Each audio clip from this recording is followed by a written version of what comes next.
എല്ലാവർക്കും മറ്റൊരു വീഡിയോയിലേക്ക് സ്വാഗതം. കളിക്കളങ്ങളിൽ മഹാത്ഭുതങ്ങൾ തീർത്ത് ലോകകപ്പ് ആവേശഭരിതമായി മുന്നോട്ട് പോവുകയാണ്. ഇന്നലെ നടന്ന കേപ്പ് വെർദെ വേഴ്സസ് സ്പെയിൻ പോരാട്ടം. ഓ, എന്തൊരു കിടിലൻ മത്സരമായിരുന്നു അത്. അത് കാണാത്തവർക്ക് അതൊരു തീരാ നഷ്ടം തന്നെയായിരുന്നു. വല്ലാത്തൊരു മത്സരമായിരുന്നു. സത്യത്തിൽ അഗ്നിപർവ്വതങ്ങളുടെ നാടായ ഒരു കൊച്ചു ദ്വീപ് രാഷ്ട്രം, ആഫ്രിക്കൻ വൻകരയിൽപ്പെടുന്ന അറ്റ്ലാന്റിക് മഹാസമുദ്രത്തിലെ ഒരു കൊച്ചു ദ്വീപ് രാഷ്ട്രം, വെറും 5 ലക്ഷം മാത്രം വരുന്ന ജനസംഖ്യയുള്ള ഒരു രാഷ്ട്രം, 10ഓളം അഗ്നിപർവ്വതങ്ങളുള്ള ഒരു രാഷ്ട്രം.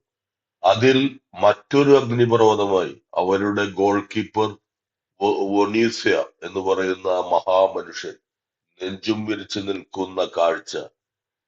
ഗോളെന്നുറപ്പിച്ച 7 ഷോട്ടുകളാണ്.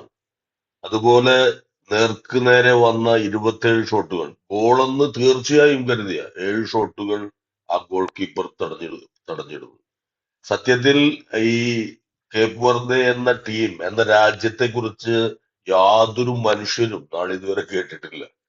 ഇന്നലെയാണ് കേപ്പ് വെർദെ ഒരൊറ്റ ദിവസം കൊണ്ട് അത് ലോക പ്രശസ്തിയിലേക്ക്, ലോകത്തിന്റെ കൊടുമുടിയിലേക്ക്, ഫുട്ബോൾ ലോകത്തിന്റെ കൊടുമുടിയിലേക്ക് ഉയർത്തപ്പെട്ടിരിക്കുന്നു. എന്തൊരു മനോഹരമായ കളിക്കാഴ്ചയായിരുന്നു അത്. പ്രതിരോധം എങ്ങനെ തീർക്കണം എന്ന് വലിയ മഹാമേരുക്കളടങ്ങുന്ന വൻകിട ടീമുകളെ പഠിപ്പിച്ച കളിയായിരുന്നു ഇന്നലത്തേത്. ആരൊക്കെയായിരുന്നു സ്പെയിൻ മുന്നേറ്റ നിരയിൽ? ലോക പ്രശസ്തരായ താരങ്ങൾ റോഡ്രി, പെഡ്രി, അതുപോലെ വില്യംസ്, അവസാനം ലാമിൻ യമാൽ, ഫെറാൻ ടോറസ്. കിടിലമായ ഈ അവരുടെ മുന്നേറ്റ നിരക്ക് യാതൊന്നും ചെയ്യാൻ അവസരം കൊടുക്കാതെ കത്രിക പൂട്ടി നിർത്തിയ കാഴ്ച. 10 കളിക്കാരും പെനാൽറ്റി ബോക്സിന് ചുറ്റും കഴുകന്മാരെ പോലെ പറന്നു നടന്നിട്ട് ഒരെണ്ണം പോലും ഗോൾ വലയിലേക്ക് എത്തിക്കാൻ കഴിയാതെ നിന്ന മനോഹരമായ പ്രതിരോധത്തിന്റെ കാഴ്ച. ആ ഗോളിയാണ് ഇന്നലെ കളിയിലെ താരം. സത്യത്തിൽ ഇന്നലെ സ്പെയിനിന്റെ ഗോൾ കീപ്പർക്ക് ഉറങ്ങാനുള്ള വിശ്രമ സമയമായിരുന്നു. കളി അവസാനിക്കാൻ 10-15 മിനിറ്റ് ഉള്ളപ്പോൾ മാത്രം 1-2 മുന്നേറ്റങ്ങൾ നടത്താൻ മാത്രമേ ഈ കേപ്പ് വെർദെ എന്ന് പറയുന്ന ടീമിന് കഴിഞ്ഞുള്ളൂ. അവർക്കൊരു നല്ല സ്ട്രൈക്കർ ഉണ്ടായിരുന്നെങ്കിൽ അതിൽ ഒരു അവസരം ഗോളായി മാറിയാൽ.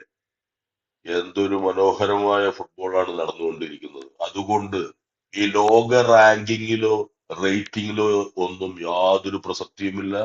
അപ്രതീക്ഷിതമായ പ്രഹരങ്ങളാണ് വൻകിട ടീമുകളെ കാത്തിരിക്കുന്നത്. അത് ഇതുവരെയുള്ള ലോകകപ്പിന്റെ കളികൾ പരിശോധിച്ചാൽ അറിയാം. നെതർലാൻഡ്സ് പോലുള്ള ടീമുകൾ ജപ്പാനോട് സമനില വഴങ്ങുന്നു.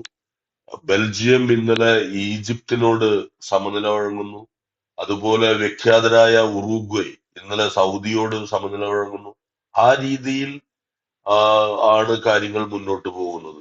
ഇനിയുള്ള കളികൾ ഒന്നും പ്രവചിക്കാൻ സാധ്യമല്ലാത്ത വിധം ലോകകപ്പ് ഫുട്ബോളിന്റെ വളർച്ചയുടെ ആവേശത്തിന്റെ പ്രതീകമായി മുന്നോട്ട് പോകുന്നു.